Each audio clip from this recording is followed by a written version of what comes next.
तारदाळमध्ये बिबट्याचं दर्शन, नागरिकांच्या मध्ये भीतीचं वातावरण, वन विभागाकडून तपास सुरू। तारदाळ तालुका हातकणंगले येथे आज सकाळी 9:15च्या सुमारास तारदाळ निमशिरगाव रोडवरील उदगावे मळा परिसरामध्ये बिबट्याचं दर्शन झाल्याने तारदाळसह परिसरात भीतीचं वातावरण पसरलं आहे। या घटनेची माहिती मिळताच वन विभागाच्या अधिकाऱ्यांनी घटनास्थळी दाखल होऊन पाहणी व शोध मोहीम राबवली, मात्र बिबट्या आढळून आला नाही। निमशिरगाव रोडवरील मनोहर अण्णा उदगावे यांच्या शेतात सकाळी 9:15च्या सुमारास ऊसतोड सुरू असताना मजुरांच्या हालचालीमुळे बिबट्याने डरकाळी फोडल्याचं स्थानिक शेतकऱ्यांनी सांगितलं। त्यामुळे शेतात बिबट्या असल्याचं स्पष्ट झाल्याने ऊसतोड मजुरांनी ही माहिती तात्काळ शेतमालक मनोहर उदगावे यांना दिली। त्यानंतर उदगावे यांनी त्वरित वन विभागाशी संपर्क साधला।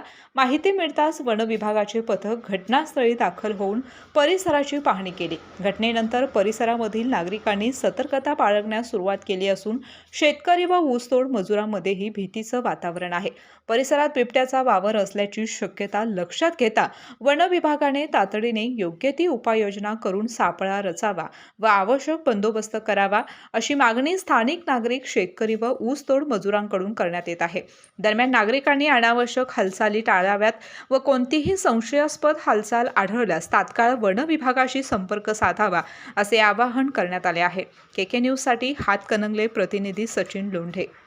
डॉक्टरांनी ॲडमिट होण्याचा सल्ला दिलाय, पण स्पेशल रूम परवडत नाही। मग टेन्शन घेऊ नका। सूर्य हॉस्पिटलने प्रथमच अगदी कमी किमतीत सर्व सोयींयुक्त आणि रुग्णांची गरज लक्षात घेऊन बजेट फ्रेंडली रूम्स उपलब्ध केले आहेत। कॅशलेस सुविधांसह खिशाला परवडणाऱ्या किमतीत budget friendly economic special room. पत्ता कोंडावळ चौक, लक्ष्मीपुरी, कोल्हापूर। संपर्क 9822 63 54 69।